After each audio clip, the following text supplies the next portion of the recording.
Ça va être une émission hautement mignonne aujourd'hui parce que j'ai dans les mains un bébé chat de Bengale.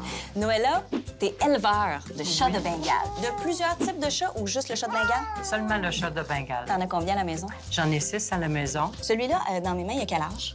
2 mois et demi. 2 mois et demi. C'est un mâle ou une femelle? C'est une femelle. Une petite fille de 2 mois, elle est minuscule, là. Elle pèse presque rien. Elle est tellement cute. Et combien ils ont de bébés par portée? Ils peuvent en avoir 1, 2, 3. Le maximum que j'ai eu d'un seul coup, ça a été 4. OK. Et là, c'est deux? Les deux C'est petites 2. sœurs? Oui, 2 sœurs. Ils sont si mignons. C'est quoi le nom du plus petit? Ils n'ont pas de prénom. On laisse toujours les personnes qui adoptent les chats choisir leur prénom. C'est une très bonne idée. Mais moi, aujourd'hui, si je veux leur donner des noms pour l'émission, là, des noms temporaires, je peux leur en trouver? Ah oui, bien sûr. C'est quoi le nom des adultes? C'est K.O., Kila, et l'autre, c'est Cœur. Ah, d'accord. Donc, des noms avec K.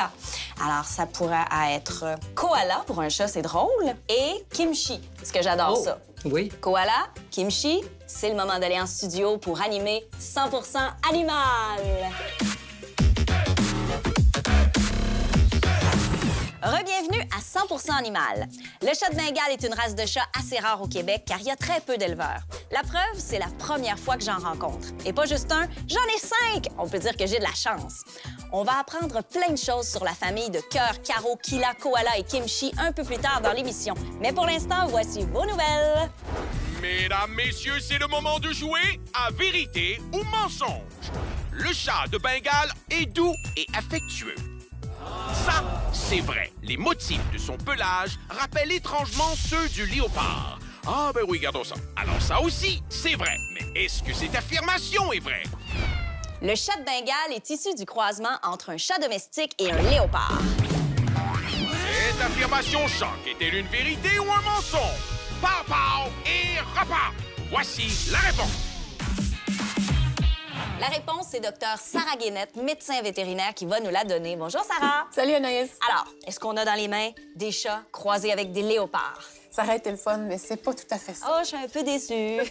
Donc, c'est vraiment un mélange entre un chat domestique qui s'appelle un American Shorthair et le chat léopard d'Asie. Donc, un peu léopard, mais un chat domestique quand même. Oui, exactement. Donc, la race a été créée par une dame, une généticienne, qui a voulu créer un minet de maison, un chat domestique, mais qui ressemblait à un fauve un peu sauvage, donc au léopard.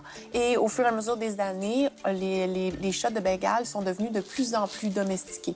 Au début, c'était un peu difficile de les garder en maison, mais maintenant, on est rendu à plusieurs générations après, puis c'est des chats extraordinaires. Mais est-ce qu'ils ont gardé quand même un peu de comportement sauvage? Oui, mais c'est ça qui est intéressant. Donc, des chats qui sont un peu moins indépendants, donc qui aiment beaucoup interagir, jouer, rapporter. Ils sont très coquins. C'est des chats qui sautent très haut. Un Bengale peut sauter d'un seul saut sur le réfrigérateur. Donc, ils aiment grimper, ils aiment sauter et ils prennent leur douche avec nous. Parce qu'ils aiment l'eau, contrairement aux autres chats? C'est vrai, ça? Exactement. Ils adorent l'eau. Et si on les remettait dans la nature, est-ce qu'ils seraient capables de retrouver leur instinct là, de chasse et de prédateur? Les chats, même les chats domestiques, là, ils se débrouillent très bien dans la nature. Hein. Ah On oui? le sait, là, parce que même sur l'île de Montréal, il y a beaucoup de chats sauvages les domestiqués. Là. Donc, les chats, ils ont vraiment cette facilité-là à se débrouiller tout seuls. C'est des excellents chasseurs. Donc, ça fait aussi partie de la responsabilité d'un propriétaire de minet de s'assurer qu'on ne met pas en danger les petites espèces d'oiseaux sauvages parce que c'est des excellents chasseurs. Oui.